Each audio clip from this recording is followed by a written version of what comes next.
ሰበር ዜና በአዲስ አበባ ሰላማዊ ሰልፍ ተጠራ። ድንገተኛው ጥሪ ያልተጠበቀ ነው። ግብጽ በማይታመን መልኩ ኢትዮጵያን ደገፈች። ይህ የግብጽ ጠጋጠጋ ከበስተጀርባው ያለው ድብቅ ሴራ ምን ይሆን? ኢትዮጵያ ፈጽሞ ያልጠበቀችው ነገር ከግብጽ ሰምታለች። አሁን ለግብጽ የሚያዋጣት እሱ ብቻ ነው። ውስጥ ውስጡ ገና እየተመረመረ ቢሆንም አፄ ዮሐንስ ግብጽን አናምንም ካመንን በሩቁ እንዳሉት ከፍተኛ ጥንቃቄን ያሻል።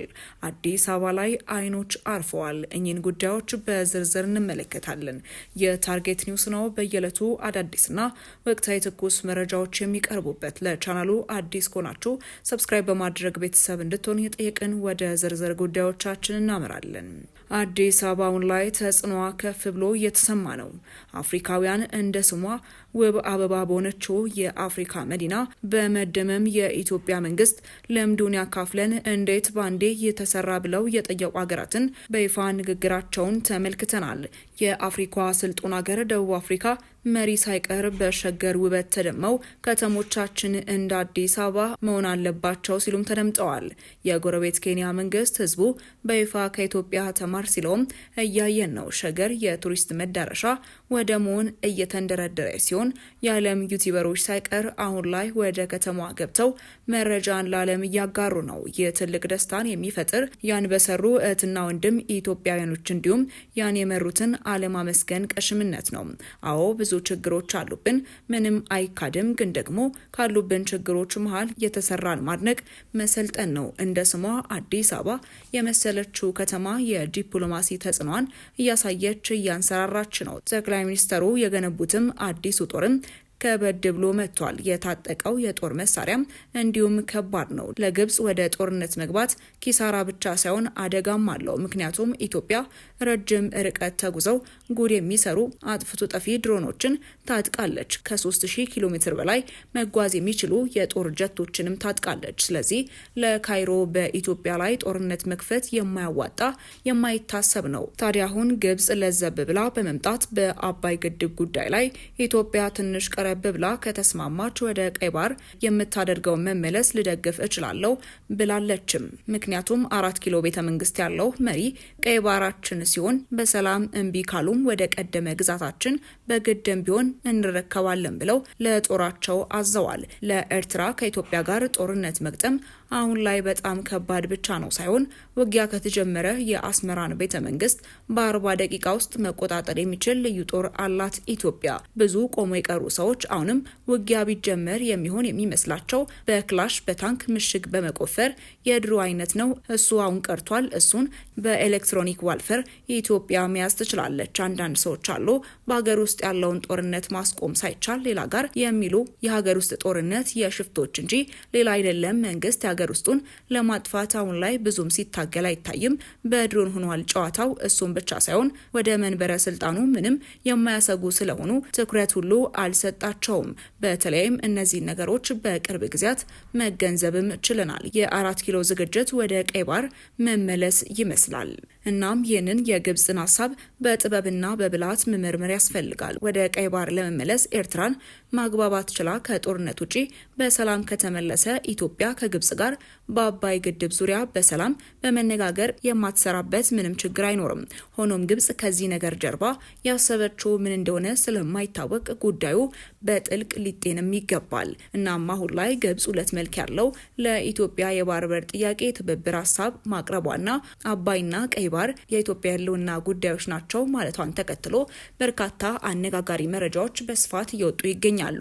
በአባይ ግድብ የውሃ ሙሌትና አጠቃቀም ዙሪያ ከኢትዮጵያ ጋር ለዓመታት የከረረ ውዝግብ ውስጥ የቆየችው ግብጽ ኢትዮጵያ በአባይ ውሃ ድርድር ላይ መለሳለስ ካሳየች የቀይ ባህር የባህር በር መዳረሻ እንድታገኝ ለማገዝ ፍላጎት እንዳላት የሚጠቁም አዲስና አነጋጋሪ ጥያቄ ማቅረቧም ተሰምቷል።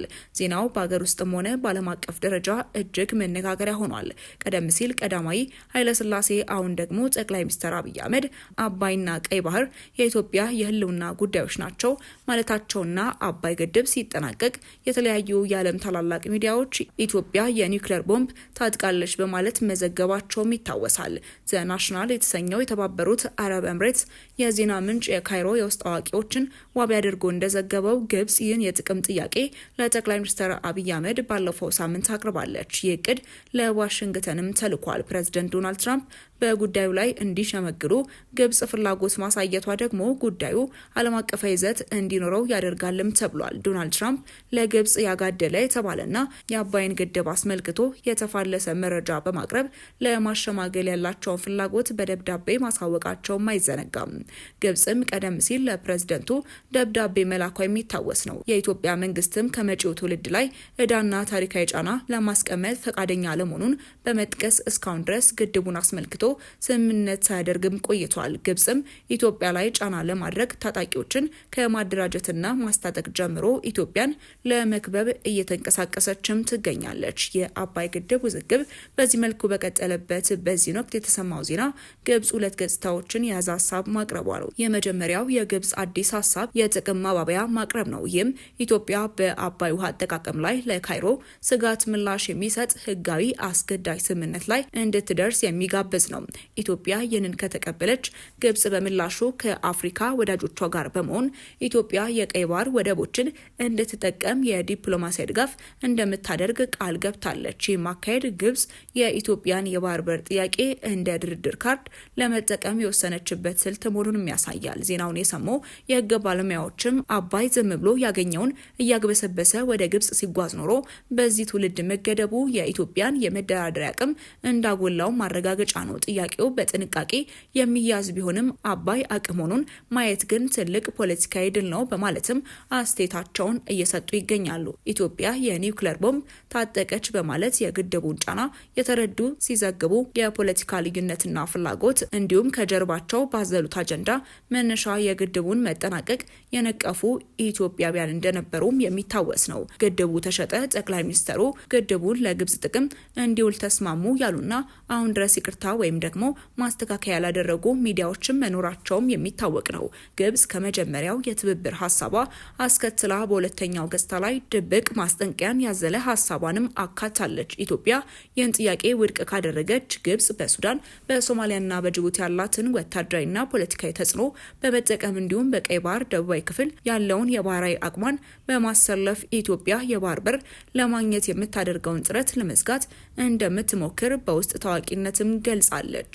እናም ባለፉት ረጅም ዓመታት ግብጽ ኢትዮጵያ የባህር በር እንዳታገኝ ስትሰራ መቆየቷ የሚታወቅ ሲሆን አሁን ላይ ድንገት ተቀይራ ኢትዮጵያ የባህር በር ማግኘት አለባት ስትል መሞገቷ ለበርካቶች አልተዋጠላቸውም።